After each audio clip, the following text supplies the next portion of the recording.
भवतु सहनौ भुनक्तु सह वीर्यं करवावहै तेजस्विनावधीतमस्तु मा विद्विषावहै। ॐ शान्तिः शान्तिः शान्तिः। ॐ पार्थाय प्रतिबोधितां भगवता नारायणेन स्वयं व्यासेन ग्रथितां पुराणमुनिना मध्ये महाभारतम् अद्वैतामृतवर्षिणीं भगवतीम् अष्टादशाध्यायनीम् अम्ब त्वामनुसन्दधामि भगवद्गीते भवद्वेषिणीं। नमोऽस्तु ते व्यासविशालबुद्धे फुल्लारविन्दायतपत्रनेत्रं येन त्वया भारततैलपूर्ण प्रज्वालितो ज्ञानमय प्रदीप प्रपन्नपारिजाताय स्तोत्रवेत्रैकपाणये ज्ञानमुद्राय कृष्णाय गीतामृतदुहे नमः। सर्वोपनिषदो गावो दुग्धा गोपालनन्दनं पार्थो वत्स सुधीर्भोक्ता दुग्धं गीतामृतं महत्। वसुदेवसुतं देवं कंसचाणूरमर्दनं देवकी परमानन्दं कृष्णं वन्दे जगद्गुरुं। भीष्मद्रोणतटा जयद्रथजला गान्धारनीलोत्पला शल्यग्राहवती कृपेण वहनी कर्णेन वेलाकुला। अश्वत्थामविकर्णघोरमकरा दुर्योधनावर्तिनी सोत्तीर्णा खलु पाण्डवैरणनदी कैवर्तकः केशव। पाराशर्यवच सरोजममलं गीतार्धगन्धोत्कटं नानाख्यानककेसरं हरिकथा सम्बोधनाबोधितं। लोके सज्जनषट्पदैरहरः पेपीयमानं मुदा भूयाद्भारतपङ्कजं कलिमल प्रध्वंसिन श्रेयसे। मूकं करोति वाचालं पङ्गुं लङ्घयते गिरिं यत्कृपातमहं वन्दे परमानन्दमाधवम्। यं ब्रह्मा वरुणेन्द्ररुद्रमरुता स्तुन्वन्ति दिव्यैस्तवैः वेदैः साङ्गपदक्रमोपनिषदैः गायन्ति यं सामगा। ध्यानावस्थिततद्गतेन मनसा पश्यन्ति यं योगिनो यस्यान्तं न विदुसुरासुरगणा। देवाय तस्मै नमः देवाय तस्मै नमः। तो आवाज़ बढ़ानी हल्की सी, आवाज़ भी बढ़ा हल्की सी।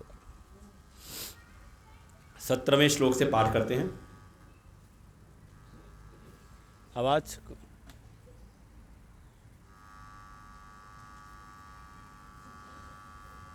श्री भगवानुवाच। वो तार को लगाया कहाँ पे आप लोगों ने? तार को वहाँ लगाइए जहाँ लोहा हो, जमीन में जा रहा हो अंदर, तब कुछ अंतर पड़ेगा। चैनल पे लगा दो ना, चैनल पे जो। हाँ तो चैनल लगाओ ना। देखो बंद हो गई आवाज़। अर्थिंग प्रॉब्लम है और कुछ भी नहीं है। वो लोहा कहाँ गया जो रखे थे जुगाड़?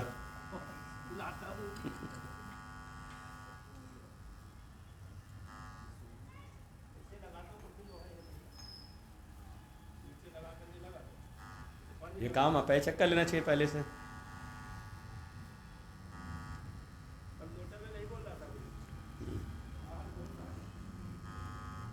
तो बोल रहा है तो बदलो उसको फिर। आवाज नहीं आनी चाहिए, ये जरूरी है। 17वें श्लोक से पाठ करते हैं। श्री भगवानुवाच यस्त्वात्मरतिरेव स्यात् यस्त्वात्मरतिरेव स्यात्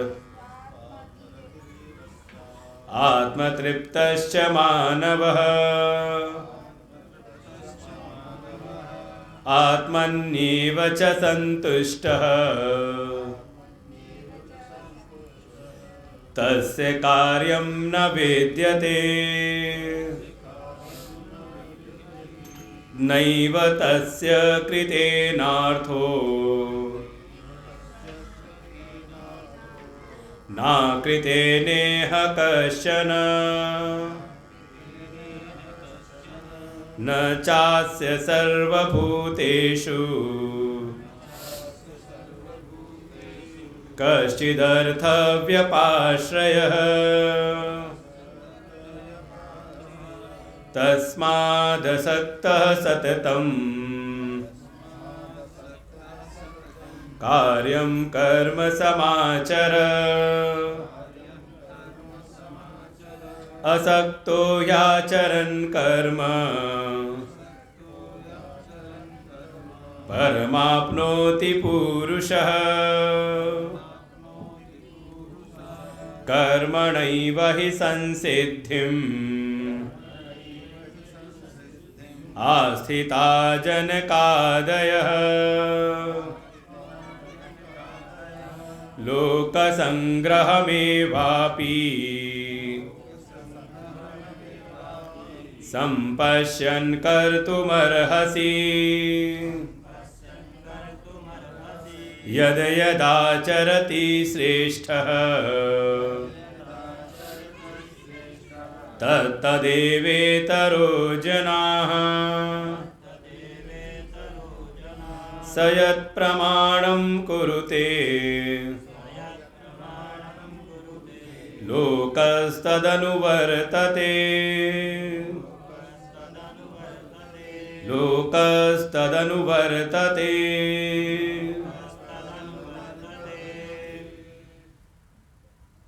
परम पुरुषोत्तम भगवान श्री कृष्ण अर्जुन के प्रश्नों का उत्तर देते हुए कर्म की अनिवार्यता के हेतु दे रहे हैं।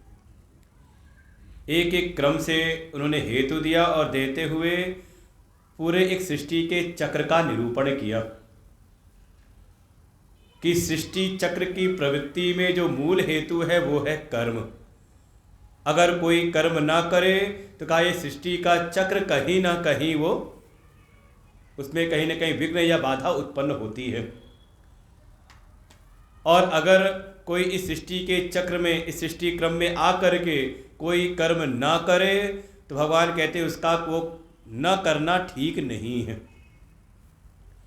चाहे कारण कोई भी हो। और अगर ऐसा कोई है एवं प्रवर्तितम चक्रम न अनुवर्तती है, अगर कोई इस सृष्टि चक्र में आ करके वो इस कर्म का पालन न करे तो उसका वो जीवन व्यर्थ है।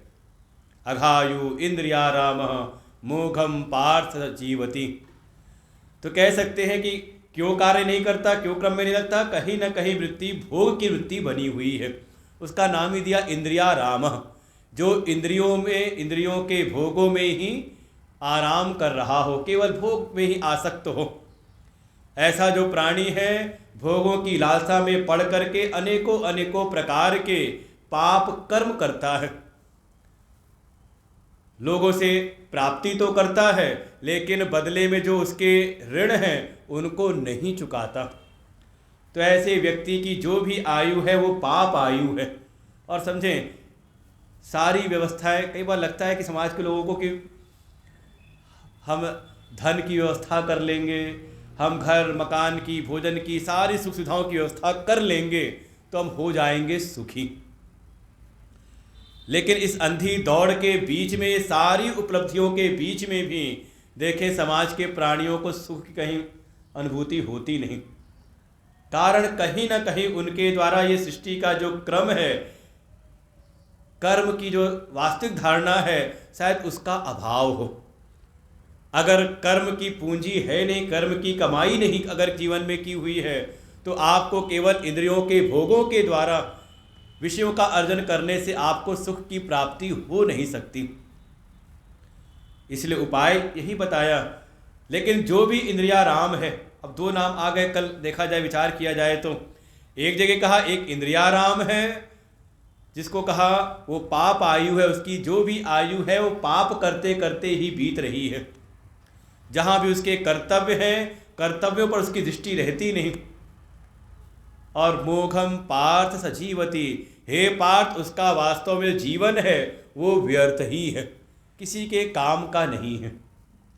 और वहीं दूसरी दृष्टि दिखाई, कोई और है जो आत्मा राम है।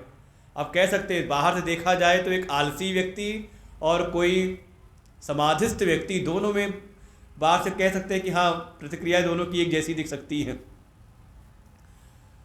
कोई समाधिस्थ हो, आत्माराम हो, तो शायद उसके जीवन में भी प्रवृत्तियां न दिखाई दे, कर्तव्य का अभाव दिखाई दे। और कई बार लोग कह भी देते हैं महात्माओं को देख करके, काम के ना काज के। भाई समाज में धारणा चलती है, देखें तो जो ऊपरी दृष्टि से देखता है तो ऊपर से कहीं पहचान नहीं होती। जैसे कोई बहुत तमोगुण में पड़ा हुआ हो और कोई बहुत सत्वगुणी हो, बाहर से दोनों की प्रतिक्रियाएं बिल्कुल एक जैसी शांत दिखाई देती है।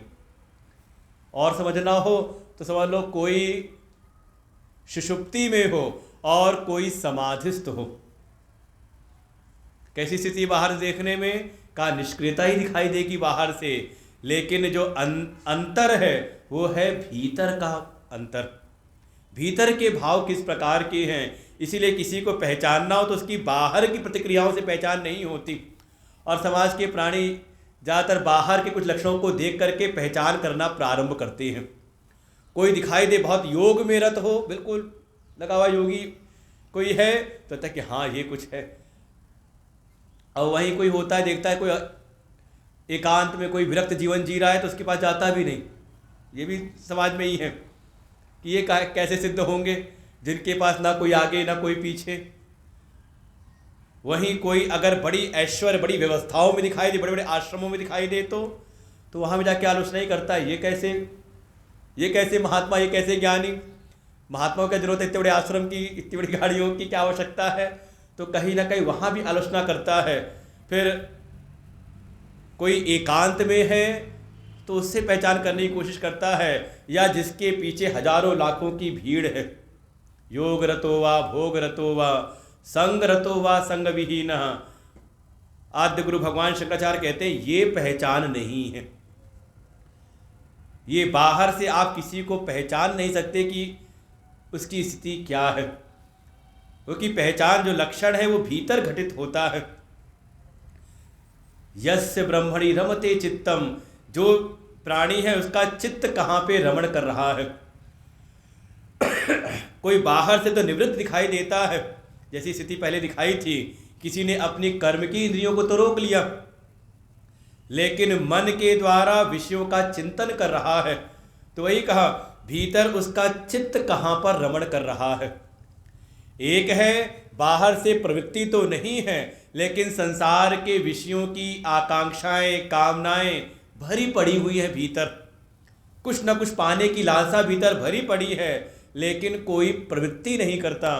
तो उसको कहा वो है इंद्रियाराम, अघायु, पापायु है, उसका जीवन व्यर्थ है। और वहीं पर कोई ऐसा है जिसके भीतर संसार के विषयों से कोई भी, उसका कोई भी लेना देना नहीं, कोई भी कामना, कोई भी लालसा नहीं, क्योंकि उसका जो चित्त है वो अपनी आत्मा में ही रमण कर रहा है। आत्मा से ही उसका आत्म ध्यान करते हुए उसका चित्त हमेशा तृप्त रहता है और आत्मा की प्राप्ति से उसका चित्त परम संतुष्ट हो जाता है। और देखा जाए संतुष्टि केवल और केवल अपनी आत्मा की पूर्णता के बोध में है। संसार में किसी को संतुष्टि मिल नहीं सकती। यस्त्वात्मरतिरेव स्यात् आत्मतृप्तश्च मानवः आत्मन्येव च संतुष्टः तस्य कार्यम न विद्यते। तो एक तरफ तो दिखाया कोई ऐसा है जिसके भीतर लालसा है, कामनाएं हैं, इच्छाएं हैं, वासनाएं हैं, लेकिन कर्म नहीं करता। तो भगवान कहते इसका कर्म न करना का ये ठीक नहीं है बल्कि बुरा है, उसके जीवन की हानि करने वाला है।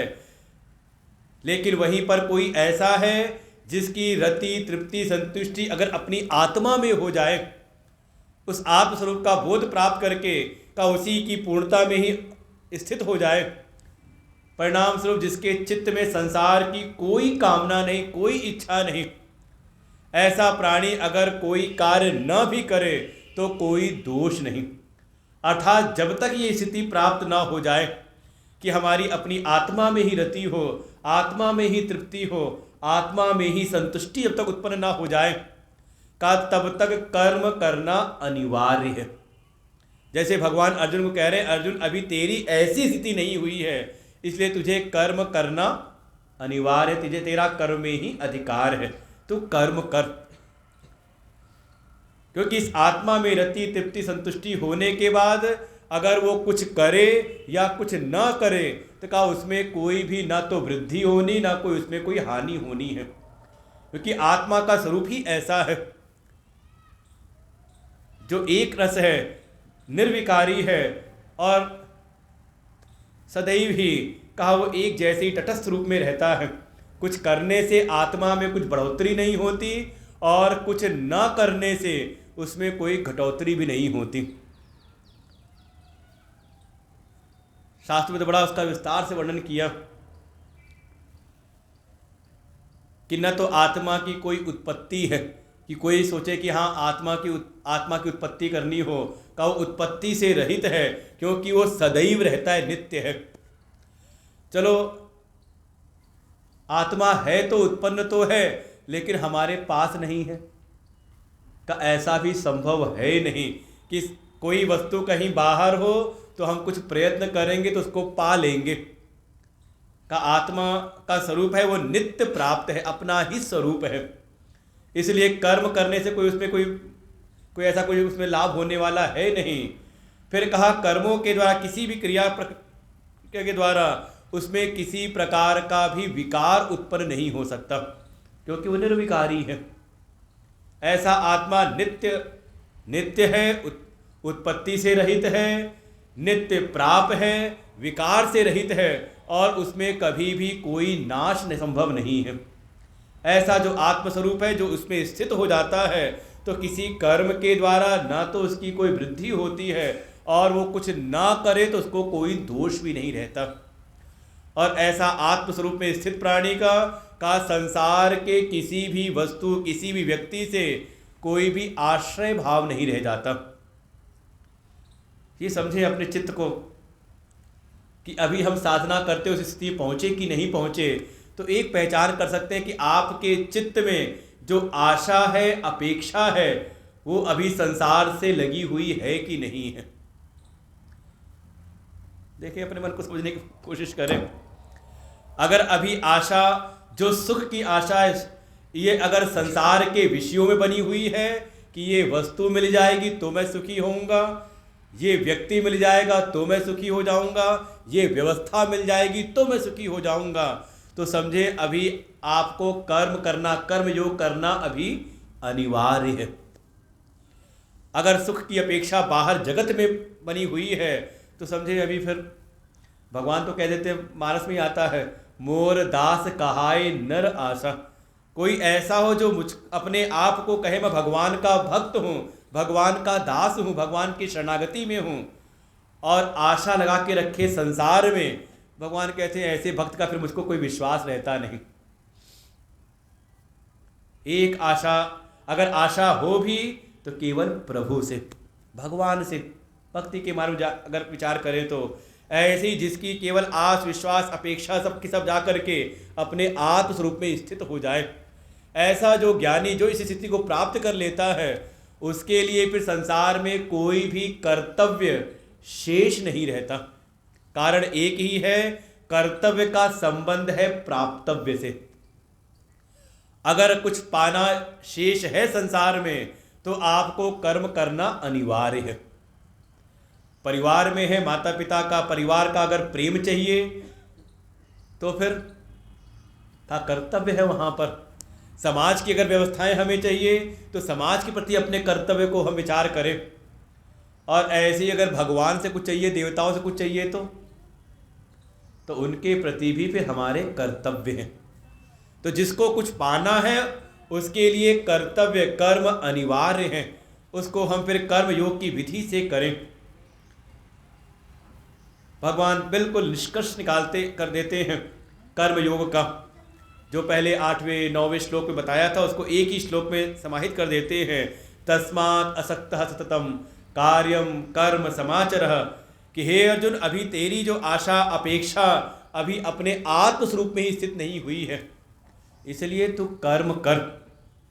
कौन से का जो भी तेरे कार्य अर्थात कर्तव्य कर्म है उनको सतत ही नित्य ही असक्त हो करके और अच्छी प्रकार से उसको आचरण में करो।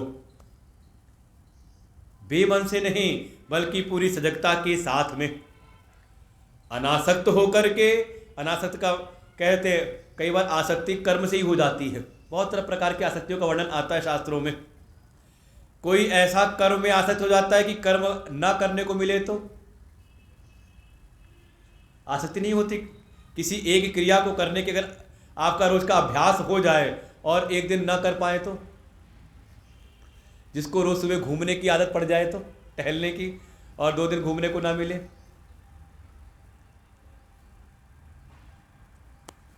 बड़ी एक आसक्ति आजकल के समय मोबाइल चलाने की, ना मिले तो 2 दिन नेटवर्क बिल्कुल बंद हो जाए, देखें अपने चित्त को कैसी स्थिति होगी। हाँ हाँ, कहीं नींद नहीं आएगी। क्या है, क्रियाओं से आसक्ति हो जाती है, कर्मासक्ति। फिर कुछ कर रहे हैं तो फल के प्रति आसक्ति हो जाती है। ऐसा ही होना चाहिए। हमने इसके लिए इतना किया तो इसको भी इतना करना चाहिए, और ना हो तो आदमी अपने मन से ही कल्पना कर लेता है कि इतना होना चाहिए, भले उसका मुनाफा हो जाए, लेकिन जो कल्पना की थी अगर वहाँ तक नहीं हुआ तो कहता बड़ा घाटा हो गया, बड़ा नुकसान हुआ। नुकसान हुआ नहीं है, लेकिन अपनी कल्पनाओं के आधार पे तो कहा फल में आसक्ति हो जाती है। और कई बार तो कहते हैं कि अपने विचारों से, अपने आग्रहों से आसक्ति होती है। हमने ऐसा सोचा, हमने ऐसा कहा तो ऐसा ही होना चाहिए। अपने संकल्पों से का इन सब से हो जाए अनासक्त। जो भी हमारे कर्तव्य निर्धारित हैं, हमारे परिस्थिति, हमारे व्यक्तित्व के अनुसार अपने उन कर्तव्यों को करें। फल की आसक्ति को छोड़ करके, कर्म की आसक्ति को छोड़ करके, और साथ ही समाचर अच्छी प्रकार से उसको करें, सजगता पूर्वक करें। ऐसा जो असक्त होकर के, अनासक्त होकर के अपने कर्तव्य कर्मों का आचरण करता है, भगवान कहते हैं वो पुरुष, वो प्राणी का वो परम आपनोति, उस परम लक्ष्य को प्राप्त कर लेता है, वो परम श्रेय की प्राप्ति कर लेता है। सत्शुद्धि द्वारेण इत्यर्थ। इन कर्तव्य कर्मों को अनासक्त भाव से सम्यक प्रकार से आचरण करते हुए, अपने अंतःकरण की शुद्धि करते हुए वो मोक्ष की प्राप्ति, उस परम तत्व के ज्ञान को प्राप्त कर लेता, अपने आत्म स्वरूप में स्थित हो जाता है। ऐसे भगवान ने यहाँ पर एक निष्कर्ष दिया, यहाँ पर अर्जुन को, जैसे अर्जुन के मन में आया हो कि जो ये बातें आप बता रहे हो कर्म योग की, किसी ने किया भी है। जैसे आपको कोई विधि बताई जाए, कोई चीज़ बताई जाए, तुरंत मन में आता है कोई करने वाला भी है। कहे तो सत्य बोलना चाहिए, तुरंत मन में आता है कोई बोलता भी है आज के समय में। तो आप कहानी सुनाओगे, राजा सत्यवादी राजा हरिश्चंद्र की कहानी सुनाओगे। दान की बात आ जाए तो आप दानवीर, कर्ण, अमूर्त ध्वज आदि की कथा सुनाई जाती है। तो कोई दृष्टांत है ऐसा जिसने कर्म को ही आधार बना करके परम श्रेय की प्राप्ति की हो, भगवान अब यहाँ पर दृष्टांत देते हैं। अच्छा, दृष्टांत भी ऐसा दिया जाए, कोई बात बताई जाए और दृष्टांत ऐसी दी जाए जिससे हमारा कोई लेना, तो कोई हमारे समकक्ष ना हो तो जल्दी वो तैयार भी नहीं होता। जैसे कोई अच्छी बात जब हम लोग सुनाते हैं ना, तो आप लोगों के बीच में जब जाके कोई बात सुनाते हैं तो लोग तुरंत एक बात कहते हैं, ये ब्रह्म वाक्य हम लोग को सुना है, अरे स्वामी जी आप सन्यासी महात्मा हो ना, आपके तो आगे पीछे कोई है नहीं, हम तो गृहस्थी है कि नहीं।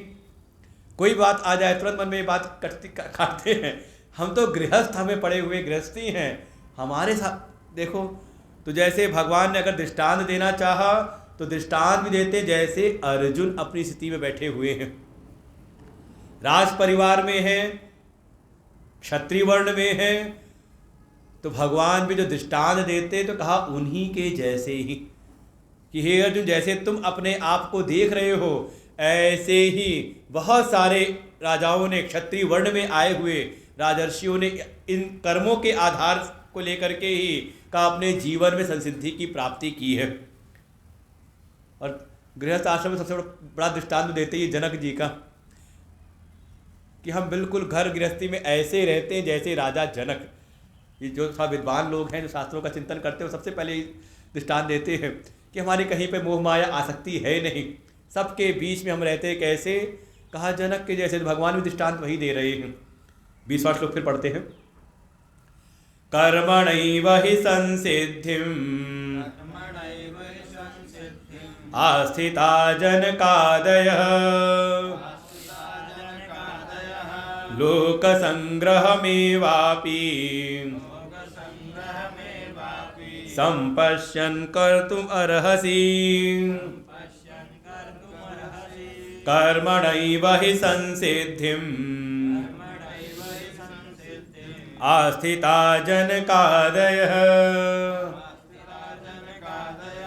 लोकसंग्रहमेवापि संपश्यन् कर्तुमर्हसि।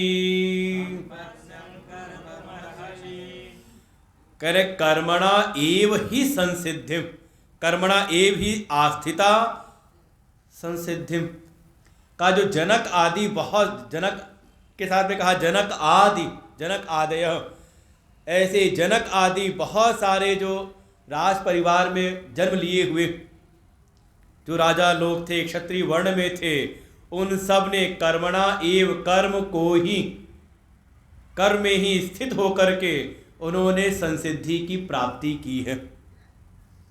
जगत प्रसिद्ध है विदेह राज जनक के बारे में कि राजपाट संभालते हुए भी कहा वो बिल्कुल विदेह राज की इनकी स्थिति रहती थी, आत्मज्ञानी थे।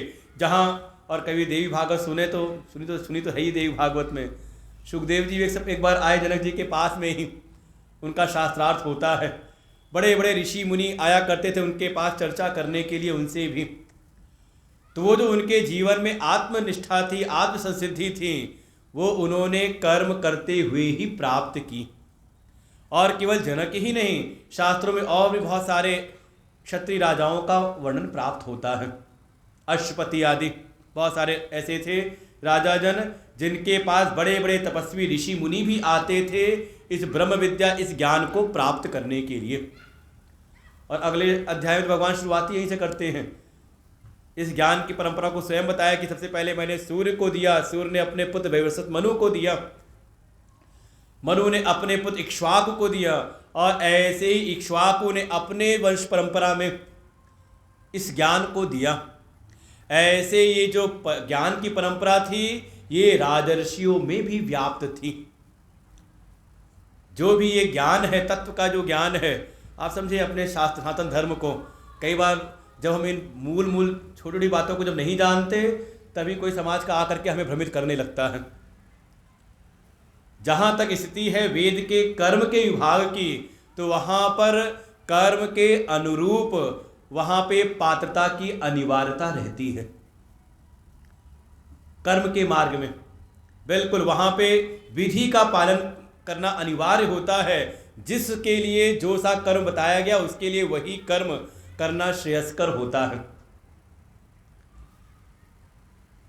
वहाँ कोई समता नहीं आती। जहाँ कर्म का विधान है, कर्म कांड की जहाँ पे बातें आएंगी। जो कर्म ब्राह्मण के लिए बताया गया उसके लिए ही करना श्रेयस्कर है, जो क्षत्रिय के लिए उसके लिए ही वो कर्म करना श्रेयस्कर है, कोई वैश्य के लिए तो उसके लिए ही, और कोई शूद्र है तो उसके लिए ही। लेकिन जहाँ पर बात आती है ज्ञान की, भक्ति की, तो कहा वहाँ पर कोई भेद नहीं। वहाँ शरीर का, क्योंकि कर्म करते समय कर्म होता है शरीर के द्वारा, तो शरीर की पात्रता की अनिवार्यता रहती है।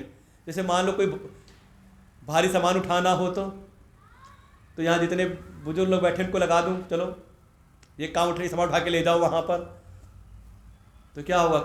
लगेगा ना कि जब इतने जवान हट्टे कट्टे बैठे तो हमसे क्यों काम कह रहे हैं, है कि नहीं? ऐसे ही जो भी कर्म बताया गया, कर्म के अनुसार पात्रता अनिवार्य होती है, क्योंकि कर्म शरीर से होंगे तो शरीर की पात्रता वहाँ पर देखी जाती है। लेकिन जो भक्ति और ज्ञान का मार्ग है वहाँ पे आवश्यकता है बुद्धि की, हृदय की, वो सात्विक है कि नहीं है। इसीलिए हर जगह पे वर्णन दिया गया, एवं यो वेत्ति, जो कोई भी, भगवान का वचन आता है मानस में ही, जाति पाति कुल धर्म बढ़ाई, कहे जाति पाति कुल धर्म और बड़प्पन धन आदि के गुण में कोई चतुराई, किसी में ज़्यादा चालाकी हो, ज़्यादा समझदार हो, का ये सब नहीं चलता। केवल एक भक्ति में केवल हृदय की पात्रता देखी जाती है, हृदय में प्रेम है कि नहीं। तो ऐसे ही ये ज्ञान की परंपरा, जिसकी बुद्धि सात्विक है, जो इस ज्ञान को धारण कर सके, इतना विचार कर सके, वास्तव में वो चाहे किसी भी शरीर में हो, या किसी जाति का, किसी वर्ण का, किसी शरीर का कोई भेद नहीं, जो कोई भी। तो ऐसे जनक आदि राजाओं ने कर्म के द्वारा ही संसिद्धि की प्राप्ति की, और संसिद्धि की प्राप्ति करने के उपरांत भी, उस अपने आत्मस्वरूप में स्थित होने के उपरांत भी वो कर्म के मार्ग का पालन करते रहे। समाज में है तो समाज की मर्यादा के अनुरूप ही का वो अपने कर्तव्य कर्मों का सम्यक प्रकार से आचरण करते रहे। किस लिए? तो यहाँ पर एक शब्द प्रयोग किया, लोक संग्रह के लिए।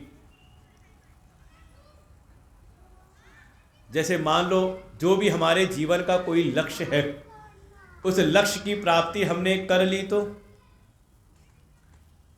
जिन साधनों के द्वारा लक्ष्य की प्राप्ति कर ली है, उसके बाद भी, करने के बाद भी उन साधनों को जीवन में करते रहते हैं। किस लिए? इसलिए कि कोई और है, उसको भी एक आदर्श रूप दिखाई दे, वो भी हमारे आचरण से इस कार्य को सीख सके। इसलिए भी ये जनक आदि राजा जो हैं, समाज को एक रास्ता दिखाने के लिए, कर्म के मार्ग में लगाए रखने के लिए, वो संसिद्धि की प्राप्ति होने के उपरांत भी अपने जो भी कर्तव्य कर्म थे उनको वो करते रहे।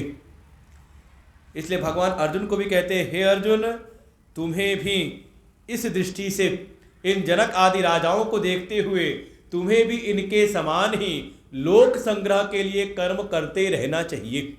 लोक संग्रह में वापी संपश्चन कर्तुमर्हसि, बड़ा प्रसिद्ध शब्द है लोक संग्रह। सुनने में लगता है लोक संग्रह मतलब लोगों को इकट्ठा करना, यही तो लगता है लोक संग्रह का शब्द देखे तो।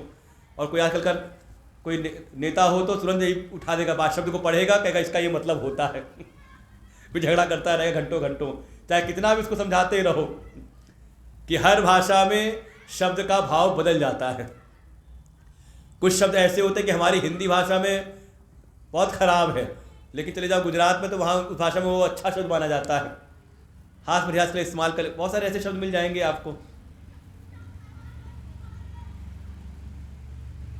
वो संतों ने सुनाया कि कोई चला गया सब्जी की दुकान पर, वो कहा ये कैसे दिया, वो बैगन कैसे दिया, तो क्या बताऊं उसने कहा हाँ बताओ बताओ, कहा बताऊं सुना कि नहीं सुना कभी?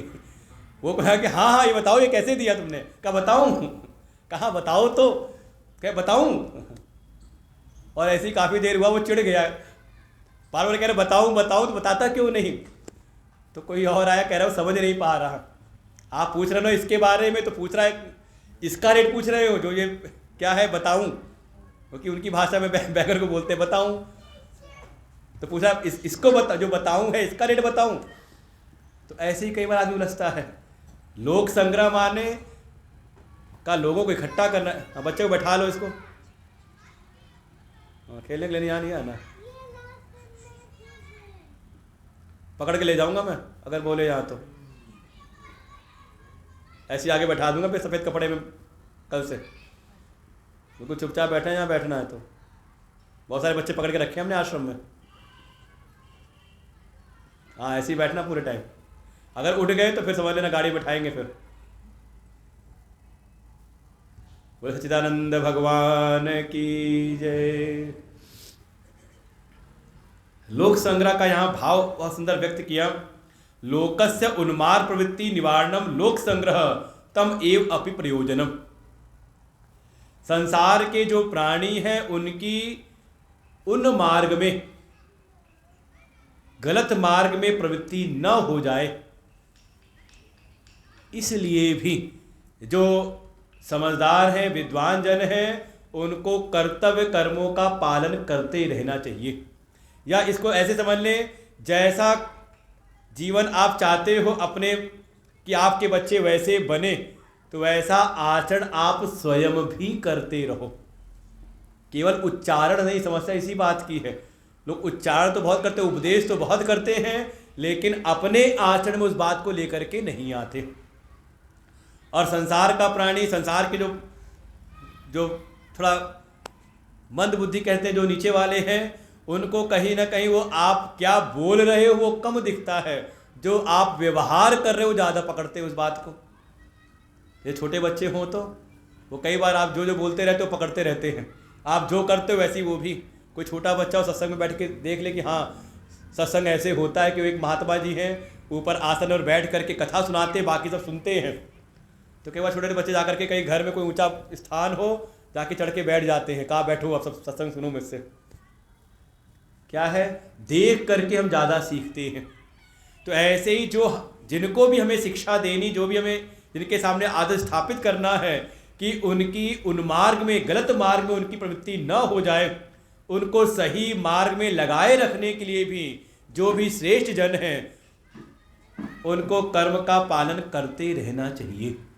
और ये महापुरुषों के जीवन में दिखाई देता है कि जिस परम लक्ष्य की प्राप्ति उनको साधनों के द्वारा हो चुकी होती है, जो भी पूजा है, उपासना है, मंदिर में दर्शन करना है, तीर्थ यात्रा है, जप आदि है, अब वो लक्ष्य की प्राप्ति कर चुके हैं, लेकिन उसके बाद भी अपने जीवन में ये सब साधन करते रहते हैं। किस लिए? कहा जो उनके अनुयायी हैं उनको रास्ता दिखाने के लिए। क्योंकि हर प्राणी संसार में, समाज में किसी ना किसी के लिए आदर्श रूप ही होता है। आपको देख करके बहुत सारे लोग सीख रहे होते हैं, इसलिए भी सावधानी पूर्वक अपने आचरण के प्रति सजग रहना चाहिए। भगवान कहते हैं, हे अर्जुन, इस लोक संग्रह के लिए भी तुझे कर्म का पालन करना चाहिए, क्योंकि तू भी एक आदर्श रूप में है। बहुत सारे लोग ऐसे हैं जो तुझको आदर्श के रूप में देखते हैं कि हाँ देखो सर्वश्रेष्ठ धनुधारी अर्जुन है, इसलिए तू जैसा करेगा वैसा ही अन्य लोग भी करेंगे। और बड़ा यहाँ का जो स्पष्ट सिद्धांत जो है, गीता जी का ये श्लोक कई बार बोला जाता है हर जगह पर, 21वां श्लोक, यद यदाचरति श्रेष्ठः तत्तदेवेतरो जनः स यत्प्रमाणं कुरुते लोकस्तदनुवर्तते। यद यद आचरति श्रेष्ठः यद्यदाचरति श्रेष्ठः तत्तदेवेतरो जनः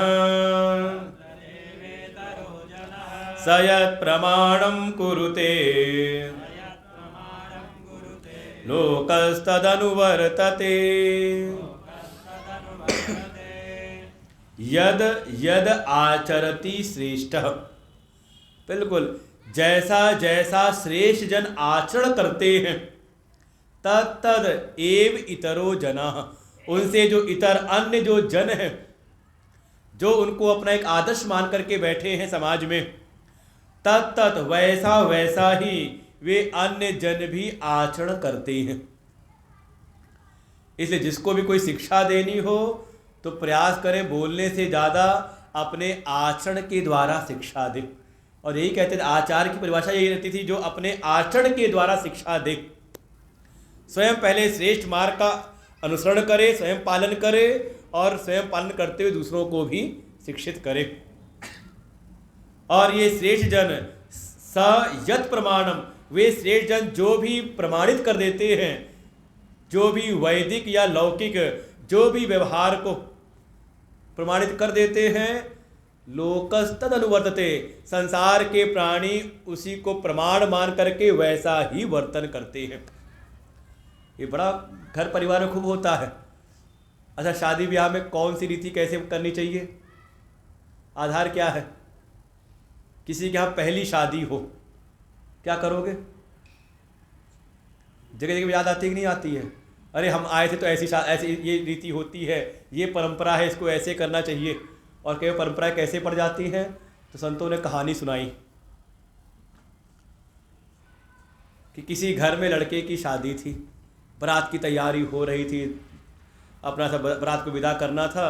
तब तक जो घर के जो लड़के की माँ थी, उसने देखा क्या पता नहीं कैसे आकर के घर के एक कमरे में एक बिल्ली मर गई कोई। उसको लगा रही ये क्या हो गया, इस समय बिल्ली कैसे मर गई। और उसके बाद फिर उसने आवाज़ लगाई कुछ नौकरों को जो काम में लगे थे, अरे जल्दी से उठा के इसको बाहर फेंक दो। उसने दूसरे को कहा, दूसरे तीसरे को कहा, तीसरे चौथे को कहा, सब लगे थे बारात की विदाई में, बारात को विदा करने में। कौन जाए उधर, कोई किसी ने ध्यान दिया नहीं। इतने में बारात विदा हो गई और सब जाके बारात में गए, वहाँ पर नाचे गाए, शादी वादी हुई, और तब तक बारात वापस भी आई अगले दिन। जब बारात आने को थी, सब स्वागत करने को थे, तब तक जो लड़के की माँ थी फिर कमरे में घुस के गई, देखा बदबू सी आना शुरू हो गई। उसे कहा, अरे बिल्ली किसी ने हटाई नहीं, फेंकी नहीं किसी ने बिल्ली। अब यहाँ कोई दिखता नहीं, सब चले गए बारात को स्वागत करने के लिए। वहाँ पर सब खड़े हो गए बाहर, घर में कोई दिखा नहीं। तो उसने कहा किससे कहूँ। उसने खुद ही अपनी नाक दबाई और कुछ बिल्ली के कान को पकड़ा और पकड़ के ले जा कर के बाहर फेंकने को गई।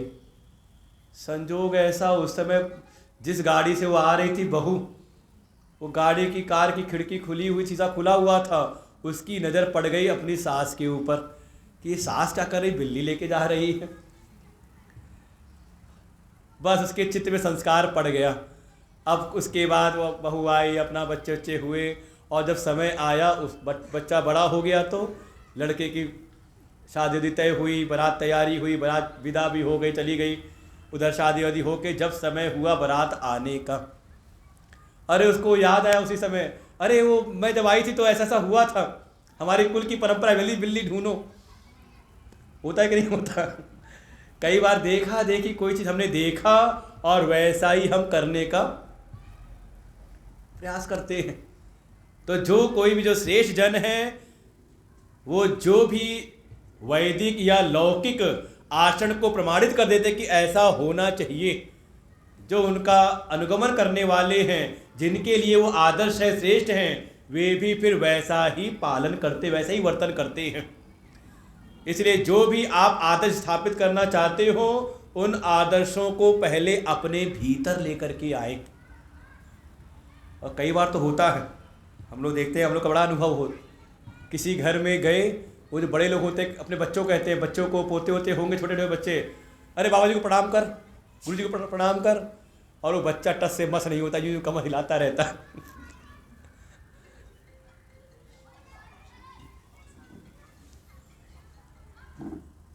कारण क्या है? और कई बार ऐसा हम लोग अपना जीवन में देखते हैं कि कहीं अपना हरिद्वार में भ्रमण करते हुए जा रहे थे, बंधे पर किनारे किनारे, गंगा जी किनारे किनारे, सामने से कोई महात्मा आए, देखा क्या गुरु ने जाके उनको प्रणाम कर लिया। जैसे देखा गुरु जी ने प्रणाम किया, तो ऐसे बहुत सारे महात्मा गुजर रहे थे, किसी को उन्होंने प्रणाम किया नहीं, लेकिन किसी महात्मा को उन्होंने प्रणाम कर लिया। तो मन में क्या, वो चेले जितने खड़े थे सबके सब गुरु जी को उठते सबके सब चरणों में पड़ गए। क्या हुआ कि जो हमारे लिए श्रेष्ठ थे, जो आदर्श थे, जैसा उन्होंने किया वैसा ही हम सब जो उनका अनुगमन करने वाले थे, उन्होंने कहा नहीं, कोई इशारा भी नहीं किया, उनको देखते ही का हम सब ने भी उनको प्रणाम कर लिया। बिल्कुल यही है, यज आचरति श्रेष्ठ तत्त देवे तरोजना। भगवान अर्जुन से कहते, हे अर्जुन, तू भी एक समाज के लिए, तू भी एक वर्ग के लिए एक आदर्श रूप है। अगर तूने इस युद्ध से पलायन, अपने कर्तव्य से, क्षत्रिय धर्म से पलायन किया, तो तुझको देख करके होता है और भी बहुत सारे लोग पलायन कर जाएं। इसलिए अर्जुन, तेरा इन कर्मों से पलायन करना उचित नहीं है, तू कर्म का ही पालन कर। अगर तू मान ले, तो ज्ञानी भी अपने को मान लेता है तो भी, बात इतना समझ ले इस बात को कि हो सकता है वो पहले ही मान ले कि नहीं हम तो ज्ञानी हो चुके हैं, हमें क्या ज़रूरत है। तो भगवान कह रहे, जैसे जनक आदि राजा लोग ज्ञानी, पहले कर्मों को आधार बना के ज्ञान की प्राप्ति की, ज्ञानी हुए, और संसिद्धि की प्राप्ति होने के बाद, ज्ञान में सिद्ध होने के बाद भी कहा वो कर्मों का पालन करते रहे।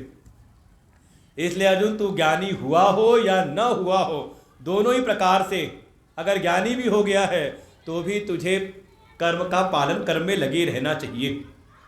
भगवान ने इस प्रकार से दृष्टांत दिया। जैसे लगाओ कि अर्जुन को समझ में ना आया हो, तो भगवान फिर एक दूसरा दृष्टांत देते हैं, और वो दृष्टांत अपना स्वयं का देते हैं।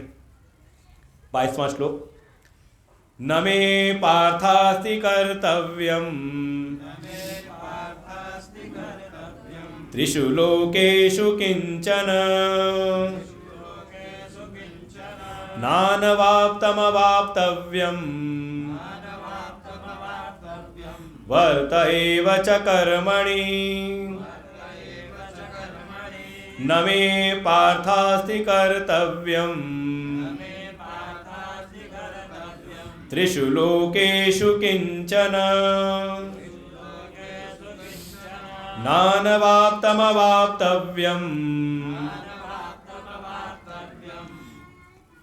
वर्त एव च कर्मणि। भगवान कहते हैं, अर्जुन तू मुझको क्यों नहीं देखता? मेरे कोई, अगर तू अपना आदर्श मान रहा, अगर तू मेरी शरण में आया हुआ है, मुझसे याचना कर रहा है कि मैं तुझको रास्ता दिखाऊं, तो तू मुझको क्यों नहीं देखता? मैं भी तो यही कर रहा हूं। इस संसार में, संसार का तीनों लोकों में, त्रिषु लोकेषु, तीनों लोकों में न मे कर्तव्यम किंचन, मेरे लिए कोई भी कर्तव्य करने के लिए कोई ऐसा कार्य नहीं है कि मुझे करना ही चाहिए। हे पार्थ, बिल्कुल कोई भी मेरे लिए कर्तव्य नहीं है। मैं करूं ना करूं, अन्यथा करूं, कोई नहीं मेरे ऊपर, लेकिन फिर भी वर्तन कर रहा हूं। और कर्तव्य क्यों नहीं है? तो पहले कहा था ना, कर्तव्य का संबंध किससे है? कहा प्राप्तव्य से। भगवान स्वयं इस बात को स्पष्ट कहते हैं, कहीं पे तीनों लोकों में मेरे लिए कोई कर्तव्य नहीं है।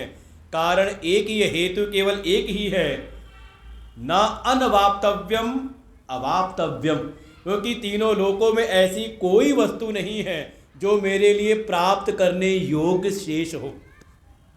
ऐसा क्या है जो भगवान को प्राप्त नहीं है? सब संपत्ति रघुपति का यह है, जो भी है सब प्रभु का ही है, सब उन्हीं के नियंत्रण में है। कोई भी ऐसा नहीं जो उनको प्राप्त करने योग्य हो, जिसकी वो प्राप्ति के लिए लगे हुए हों। न अनवाप्तव्यम, कोई ऐसी वस्तु नहीं जो प्राप्त करने योग्य हो। फिर भी वर्त एव च कर्मणि, देख अर्जुन, फिर भी मैं कर्मों में वर्तन कर रहा हूँ। कुछ नहीं, तूने रथ की बागडोर दे दी तो सारथी बने रथ संचालन कर रहा हूँ। और बिल्कुल भगवान जिस समय जो भी कार्य लेते हैं तो अच्छी प्रकार से इसका पालन करते हैं। द्वारकाधीश हैं, लेकिन भगवान को अर्जुन ने वर्ण किया, उनसे प्रार्थना की, प्रभु मेरे रथ की बागडोर आप संभाल लीजिए। तो बिल्कुल भगवान अच्छे सारथी की जैसे ही प्रातःकाल रथ को तैयार करके रथ को लेकर के आते हैं अर्जुन के शिविर के सामने, और फिर जा करके अपने स्वामी अर्जुन को आवाज़ दे करके बुलाते हैं। फिर अर्जुन जब बाहर आते हैं तो अर्जुन को हाथ पकड़ करके पहले अर्जुन को रथ में बैठाते हैं, और फिर सारथी जगह जा करके फिर पूछते आज किसकी तरफ ले चलना है रथ को। और जैसी आज्ञा हो जाए, जिसकी तरफ जिसका इशारा करे, भगवान रथ को लेके चल पड़ते हैं। उसकी तरफ ही। इतना तो कसम देखा ही होगा कि एक समय युद्ध करते करते रथ के जो घोड़े थे सब थक गए, तो भगवान ने अर्जुन से कहा, अर्जुन थोड़ा घोड़ों को थोड़ा आराम देना पड़ेगा, इनको जल प्यासे हैं, इनको जल पिलाना पड़ेगा। तो अर्जुन ने तुरंत ही एक बाणों की बाढ़ लगा दी। तब भगवान ने रथ के घोड़ों को खोला, अर्जुन बैठ गया आराम से किनारे।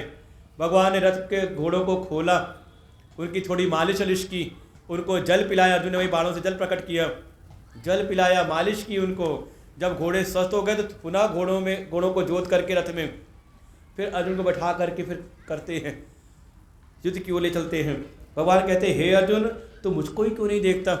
तीनों लोकों में ऐसी कोई वस्तु नहीं जो मुझको प्राप्त करने योग्य हो या मुझको प्राप्त करनी हो, ऐसा कुछ भी नहीं, लेकिन फिर भी मैं कर्मों का वर्तन कर रहा हूं। इसलिए अर्जुन, मुझको देख के तुझे भी करना चाहिए।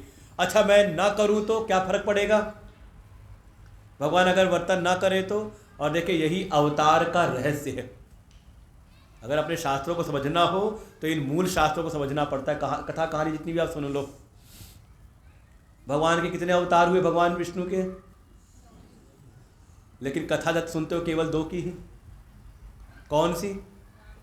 राम जी कथा सुन लोगे, भगवान कृष्ण की कथा सुन लोगे, भागवत या राम कथा।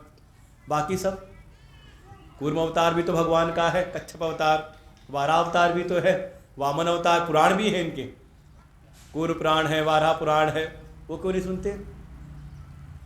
क्योंकि उनके उन अवतारों में ऐसी कोई लीला नहीं, कोई चरित्र नहीं जो हमारे लिए कोई आदर्श स्थापित करे। जो प्रभु श्री राम और भगवान कृष्ण के जो चरित्र हैं, जो लीलाएं हैं, वो वास्तव में शिक्षाप्रद हैं, इसलिए इनकी चर्चा ज़्यादा समाज में होती है।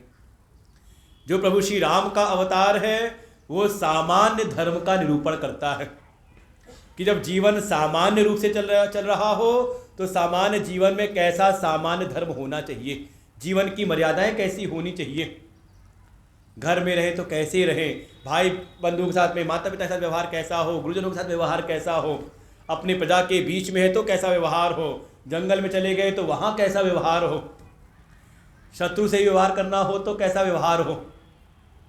द्वेष नहीं करते रावण से, बल्कि उसकी जो बुराइयां हैं उनसे उनका द्वेष है। इसलिए रावण का वध करने के बाद भी लक्ष्मण को भेजते हैं उनके पास ज्ञान प्राप्त करने के लिए कि जाओ उसके जीवन का जो अनुभव उससे प्राप्त कर लो।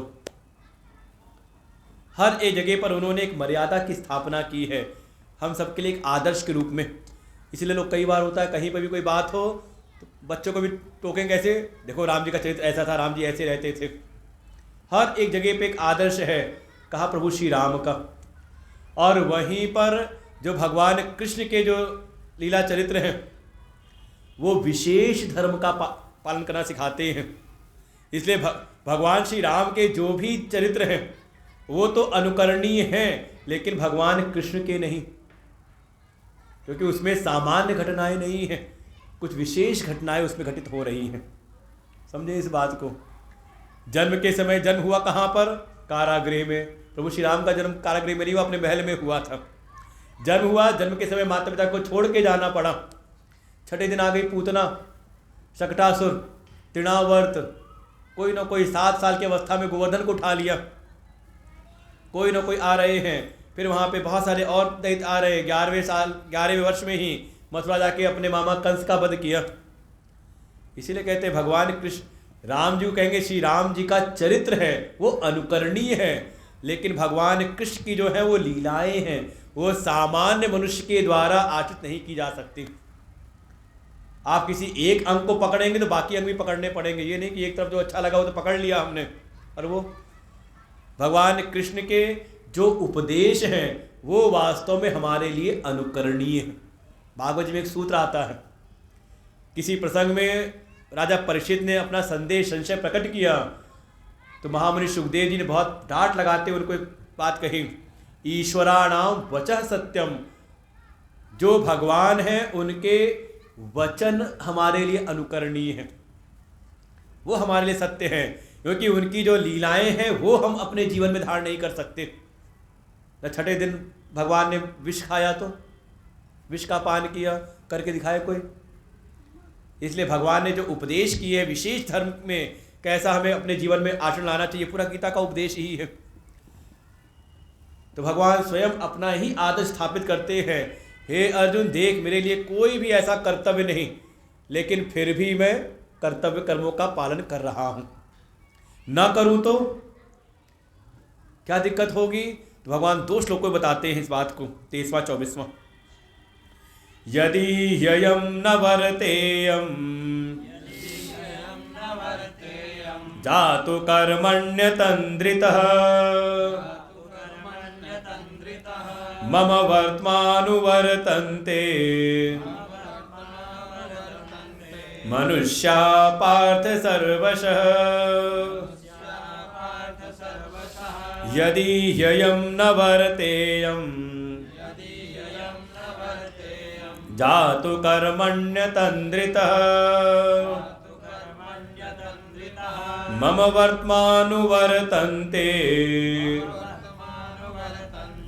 मनुष्या पार्थ सर्वशः। उस्सीदेयुरिमे लोका न कुर्यां कर्म चेदहम् शंकरस्य च कर्ता स्याम् उपहन्यामि मा प्रजाः। उस्सीदेयुरिमे लोका न कुर्यां कर्म चेदहम् शंकरस्य च कर्ता स्याम् उपहन्यामि मा प्रजाः।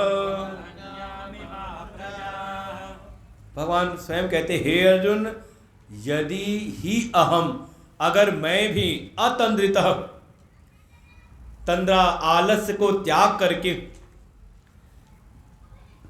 न वर्तेयम कर्मणि, अगर मैं कर्मों में वर्तन ना करूं तो क्या होगा?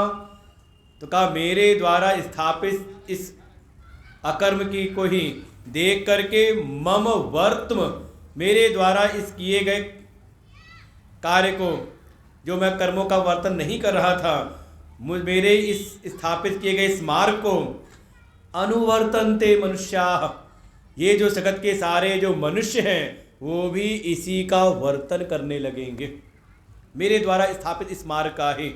और आप देखो, जैसा घर के मुखिया होते वैसे ही अपने आप बहुत कुछ आपके बच्चे आपसे सीख लेते हैं, जैसा आप कार्य कर रहे हो। भगवान खुद कहते हैं, अगर मैं तंद्रा आलस को त्याग करके अगर कर्मों का वर्तन ना करूं, जिस प्रकार से कर्मों का वर्तन करूंगा, तो वैसे ही मेरे द्वारा स्थापित उस मार्ग का वर्तन करने वाले, मुझको आदर्श रूप में देखने वाले जो मेरे अनुयायी हैं, जो मेरे भक्तजन हैं, का वे भी ऐसे ही हो जाएंगे, अर्थात वे भी कर्म के मार्ग का त्याग कर देंगे। तो परिणाम क्या होगा? तो भगवान कह रहे हैं, वो याद है सृष्टि का चक्र, परमात्मा अक्षर ब्रह्म से, अक्षर परमात्मा से वेद उत्पन्न हुए थे, वेद से कर्म, कर्म से यज्ञ, यज्ञ से वर्षा, वर्षा से अन्न, अन्न से सभी भूत, सभी प्राणी। ये जो सृष्टि का जो चक्र था ये कर्मों पे ही आधारित था। तो जब मैं कर्म नहीं करूँगा आलस्य के कारण, तंद्रा के कारण, तो मुझको ही देख करके मेरा अनुवर्तन करने वाले ये संसार के प्राणी भी कर्म के मार्ग का त्याग कर देंगे। परिणाम क्या होगा? का ये सृष्टि के चक्र में कर्म अनिवार्य थे, परिणाम स्वरूप ये सृष्टि का जो चक्र है यही नष्ट हो जाएगा। उसी देयु, अर्थात ये जो लोक का जो चक्र है ये विनष्ट हो जाएगा। उसी देयु मतलब इसका विनाश हो जाएगा। न कुर्याम कर्म चेदम, अगर मैं कर्म नहीं करता हूँ तो ये सारा सृष्टि का जो चक्र है का ये सब का सब नष्ट भ्रष्ट हो जाएगा। और इस नष्ट भ्रष्ट होने का कारण भगवान कहते हैं मैं स्वयं बनूंगा। संकर्ष च कर्ता श्याम, क्योंकि संसार के प्राणियों में जो संकरता आएगी, विभ्रम उत्पन्न होगा, वो कहीं ना कहीं मुझको देख करके होगा। इसलिए इन सारे सृष्टि के नाश का ऐसे तो मैं हूँ अपने प्रजाओं के ऊपर अनुग्रह करने वाला, लेकिन अनुग्रह करते हुए मैं उन सारे लोकों का और लोकों की जो प्रजा है उन सब का हनन करने वाला, नाश करने वाला मैं स्वयं हो जाऊंगा। देखिए, समझ ले, ये बिल्कुल व्यवहारिक जीवन में भी है। परिवार को सुधारना, सही रास्ते में लगाना हो तो दायित्व होता है बड़ों का, मुखियों का। जैसा मुखिया व्यवहार, मुखिया मुख सोचा, ये कहते ही कहावत है, जैसा मुखिया होता है उसका ही अनुवर्तन उसको देख करके उसके बच्चे करते रहते हैं। इसलिए जैसे जो संस्कार आप बच्चों में डाल, बस समस्या क्या है, आप कोई कह सकता है कि नहीं हम तो पूजा पाठ करते हैं, हम तो भक्ति के मार्ग में लगे, लेकिन हमारे बच्चे बिल्कुल विरुद्ध है, हमने उसको संस्कार दिए। तो कारण उसका भी है, कब संस्कार देने चाहिए बच्चों में उसका हम ध्यान नहीं देते। बहुत छोटा हो, बिल्कुल चलना फिरना ही बोलना सीख रहा है, उस समय दादा दादी माता पिता खूब उसको सिखाते हैं, राम राम कर, हरि ओम कर, भगवान को जय जय कर ले। हम लोग खूब देखते हैं जब किसी घर में गए, छोटे छोटे बच्चे जिन उनको जबरदस्ती जय कर ले जय कर ले, बच्चा करता भी नहीं, दिखाते रहेंगे जय कर ले जय कर ले। अभी बुद्धि उतनी सजग हुई नहीं है। बुद्धि की सजगता बढ़ती है लगभग जब बच्चा, ये है शैशव अवस्था या बाल्य अवस्था, इसमें नहीं, जो अवस्था आती है कौमार्य अवस्था। भागवत जी में प्रहलाद जी कहते हैं कौमार आचरेत प्राज्ञः, ये जो सन्मार्ग का जो अनुष्ठान है, सन्मार्ग में चलने का जो संस्कार है, ये कौमार अवस्था से ही ग्रहण करना चाहिए। लगभग समझे 10-12 साल के ऊपर की जो उम्र है। और संसार के घर परिवार में क्या 10 साल का छोटा हो तो खूब सिखाएंगे, खूब कराएंगे, उसके बाद जब बच्चा स्कूल जाने लगा तो फिर वो सब जिम्मेदारी छोड़ दी हमने स्कूल के ऊपर। तो स्कूल में शिक्षा तो मिलती है लेकिन संस्कार नहीं मिलते। और वही 10-12 साल से लेकर के 18-19 साल तक, और एक उम्र है ना कौमार अवस्था, ना समझ में आए तो इसको अंग्रेजी में कहते एक एज होती, इसमें टीन लग जाता है, 13, 14, 15, 16, है कि नहीं, और बड़ी खतरनाक है। इस उम्र में आपके भीतर जो संस्कार डाल दिए जाए, चाहे वो भ्रम ही क्यों ना डाला जाए, वो समझ लो वही प्रभावी रहता है इसके पूरे जीवन भर। आप खुद भी अपने जीवन को याद कर ले, जो इस 10-12 साल से लेकर के 18-19 साल तक आपने जो कुछ भी पढ़ा, जो संस्कार आपके भीतर आ गए, का वो आज तक भी मिट्टे मिटाए नहीं मिटते, वो पक्के रहते हैं। तो बिल्कुल इस अवस्था में विशेष ध्यान दें। और अगर इस अवस्था में आपने अपने संस्कार नहीं दिए तो ऐसा नहीं कि जो भी बच्चे हैं वो संस्कार ग्रहण नहीं करेंगे। ये बुद्धि है, संस्कार तो ग्रहण करेगी ही करेगी, लेकिन जा करके दूसरे संस्कार जो कुछ संस्कार हैं उनको ग्रहण कर लेती हैं, और उसको मिटाना फिर बड़ा मुश्किल है। फिर आप आते हो कब, जब बच्चा हो जाए 17-18 साल की, फिर आप शिकायत लेके आते, बच्चे बात नहीं सुनते। पूछा जाएगा वहाँ पे कि आपने 10-12 साल कथा तो क्यों नहीं लेकर के आए। और हम लोग देखते ज़्यादातर जो कहीं सत्संग प्रवचन हो तो ज़्यादातर वहाँ भीड़ दिखाई देती है किसकी, का कर्मयोग वो सुन रहे हैं जिनका जीवन अब बीतने वाला है। जरूरत किसको है, ये त्याग की भावना, यज्ञ की भावना सीखने की, का जिनका जीवन अभी प्रारंभ हो रहा है। वो बच्चे ये बात सुने तो शायद उनका जीवन काफ़ी अच्छा हो जाए, और उनका ही जीवन नहीं, उसका उनका परिवार भी, उनका समाज भी इस सन्मार्ग में आगे बढ़े, अपना भी कल्याण करें। लेकिन होता ठीक उल्टा है। इसलिए जो भी आप जैसा भी संस्कार चाहते हो, जैसा भी आचरण आप चाहते हो अपने नीचे वालों से, जो भी आपके संरक्षण में हैं, उपाय यही है। भगवान स्वयं अपना दृष्टांत देते हैं कि देखो मैं स्वयं अनुवर्तन कर रहा हूँ, जिससे मुझको देख करके आदर्श मानने वाले वो भी कहीं कर्म के मार्ग का त्याग ना कर दे, वो कर्म के मार्ग का पालन करते रहे। और अगर मैं ना करूं तो मुझको देख के वो भी नहीं करेंगे। परिणाम से सृष्टि का जो चक्र है का उसमें कहीं ना कहीं विखंडन उत्पन्न होगा। और ये दिखाई था, इसको आप सृष्टि में क्या अपनी सृष्टि में ले आए, अपने परिवार में। अगर समस्या है तो कहीं ना कहीं समस्या हमारे द्वारा ही प्रारंभ होती है। इसलिए अब 2 प्रकार का विभाग हो गया। एक संसार में वो है जो अभी कर्मों में ही आसक्त हैं, कर्म फल में ही आसक्त हैं, अज्ञान में पड़े हुए हैं। और दूसरे कौन हो गए? का जिनको ज्ञान की प्राप्ति हो गई है, जो ज्ञानी हैं, जिनकी कर्म और कर्म फलों में आसक्ति नहीं रह गई है। तो भगवान अब वही लोक संग्रह का जो बात कही थी उसको पुनः यहाँ पे समझाते हैं कि जिनको भी, मान लो जिनको भी ज्ञान हो चुका है और अगर वो अभी समाज में रह रहे हैं, अर्थात जिनको भी लक्ष्य की प्राप्ति हो चुकी है और वो भी अभी ऐसे समाज में रह रहे हैं जिनको लक्ष्य की प्राप्ति नहीं हुई है, तो बहुत सचेत होकर के जीवन जिए। जिनको अभी लक्ष्य की प्राप्ति नहीं हुई है उनकी बुद्धि में भ्रम न उत्पन्न करें। वो जिस कर्म में लगे हैं उन कर्म में लगाते हुए ही उनको हम आगे की दिशा में लेकर के जाएं। 24वां श्लोक। उसी देयुरी में हो गया, 24वां हो गया। 25वां। सक्ता कर्मण्य विद्वांसो यथा कुर्वन्ति भारत कुर्याद् विद्वांस तथा सक्तः चिकीर्षुर्लोक संग्रहम्। सक्ता कर्मण्य विद्वांसो यथा कुर्वन्ति भारत कुर्याद् विद्वांस तथा सक्तः चिकीर्षुर्लोक संग्रहम्। न बुद्धिभेदम जनयेत् अज्ञानां कर्म संगिनाम् जोषये सर्वकर्माणि विद्वान् युक्तः समाचरन्। न बुद्धिभेदम जनयेत् अज्ञानां कर्म संगिनाम् जोषये सर्वकर्माणि विद्वान् युक्तः समाचरन्।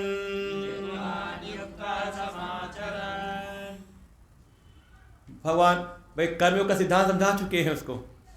अब लोक संग्रह की बात को समझाने के लिए ही भगवान कहते, मान लो आपको सुनते सुनते ज्ञान की प्राप्ति हो जाए,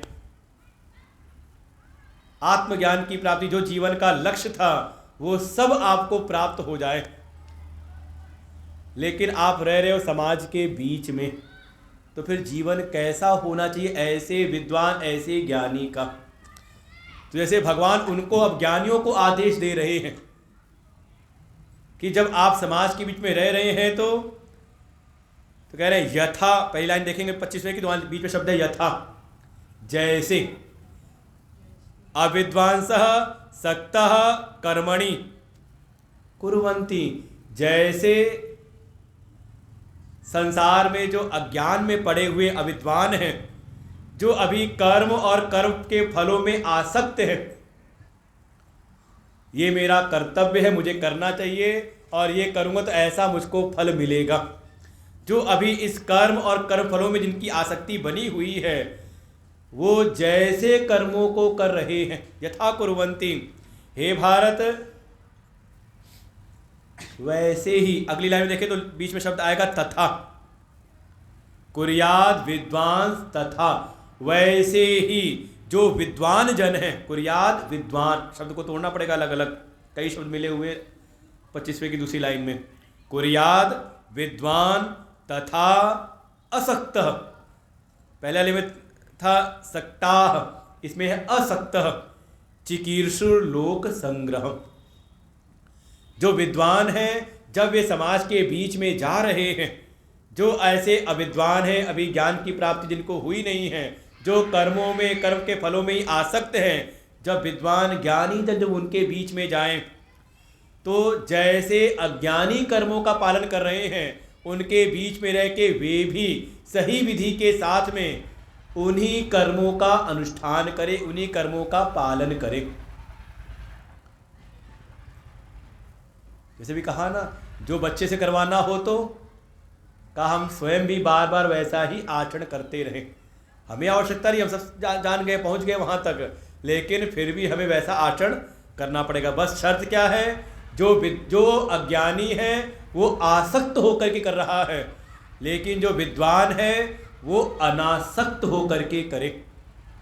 कर्म और कर्म फलों के प्रति आसक्ति ना बनाए, ऐसा करता रहे। किस लिए, उद्देश्य क्या हो, प्रयोजन क्या हो, तो कहा चिकीर्षु लोक संग्रहम, लोक संग्रह की इच्छा करते हुए, अर्थात उन अज्ञानियों को, उन कर्म में लगे हुए लोगों को सन्मार्ग में लगाने के लिए, आगे बढ़ाने के लिए। और हमें लगता है आजकल का जो प्ले स्कूल है उसमें यही होता है, खेल खेल बच्चों को सिखाते हैं।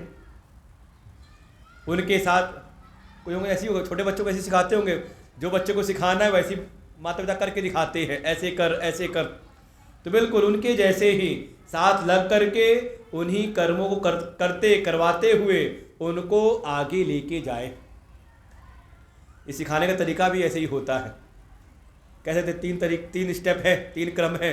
पहले जिसको सिखाना हो उसके साथ लग करके दिखाओ, है कि नहीं। उसके बाद साथ में उसको दूसरे स्टेप में उसको साथ लग के करवाओ। कह सकते हैं पहला स्टेप है, पहला क्रम है, तू देख मैं करता हूँ। दूसरे में चल साथ में कर, और तीसरे में अब तू कर मैं देखता हूँ, है कि नहीं।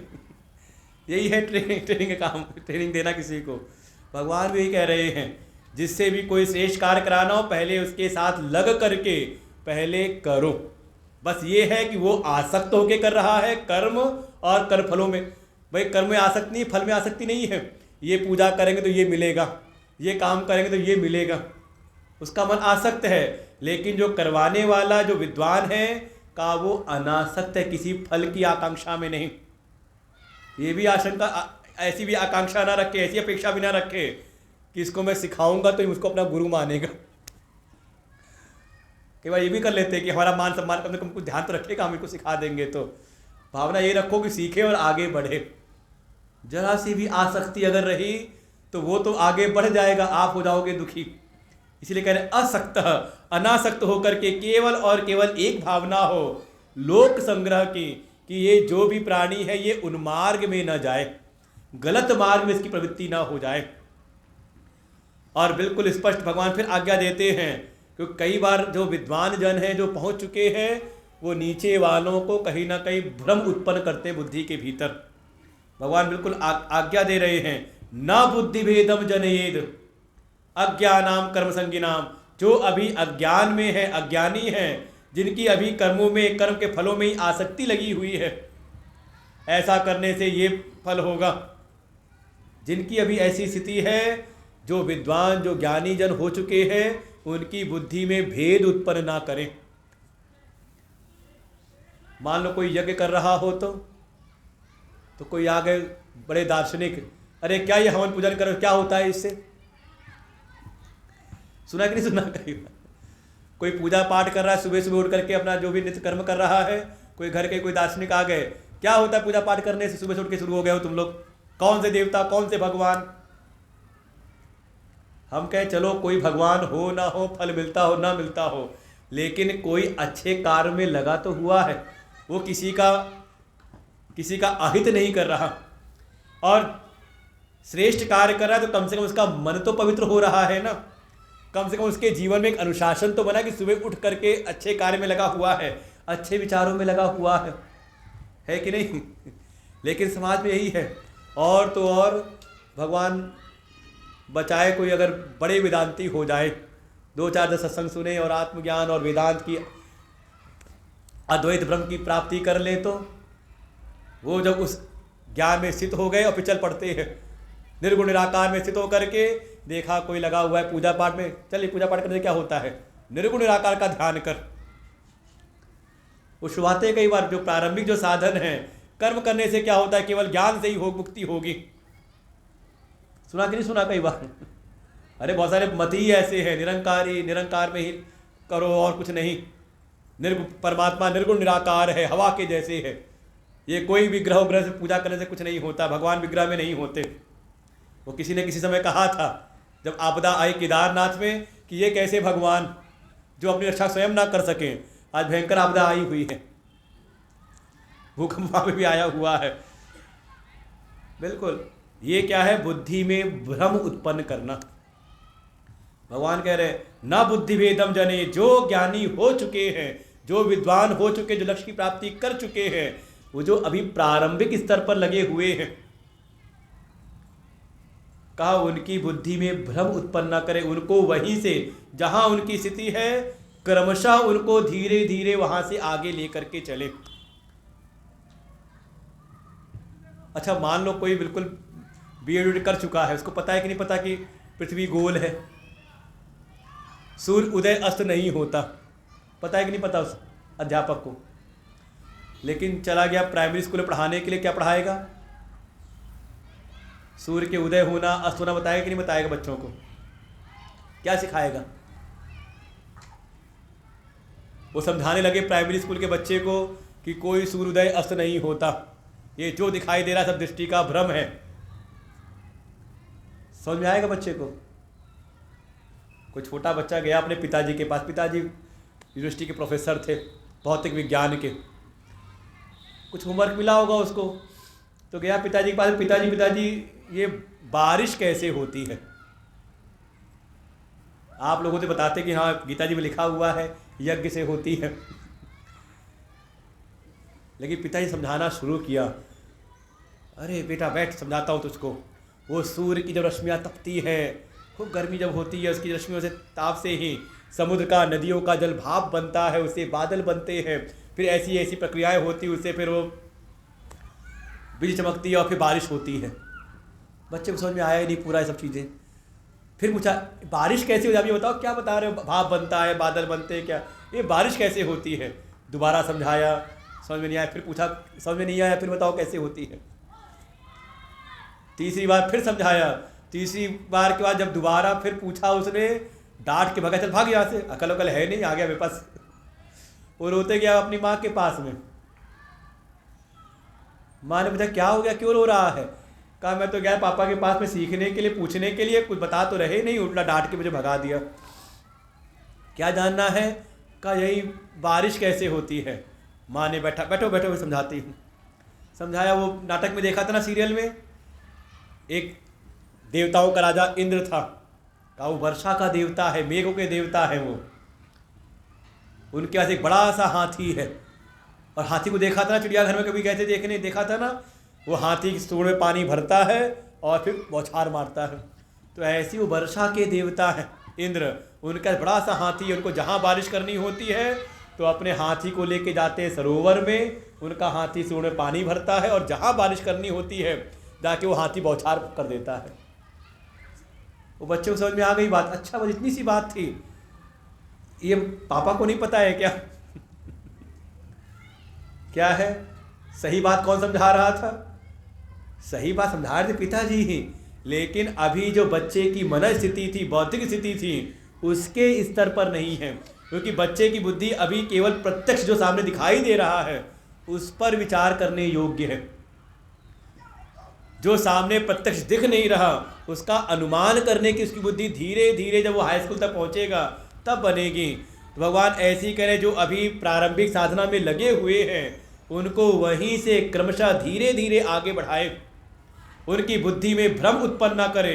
ऐसा न जो प्रारंभिक साधन में लगा वो भी छुड़वा दिया, सगुण साकार की भक्ति सेवा का कार्य जो कर्म योग है उसको भी छुड़वा दिया, और वैसी पात्रता भीतर थी नहीं कि निर्गुण निराकार का ध्यान करे।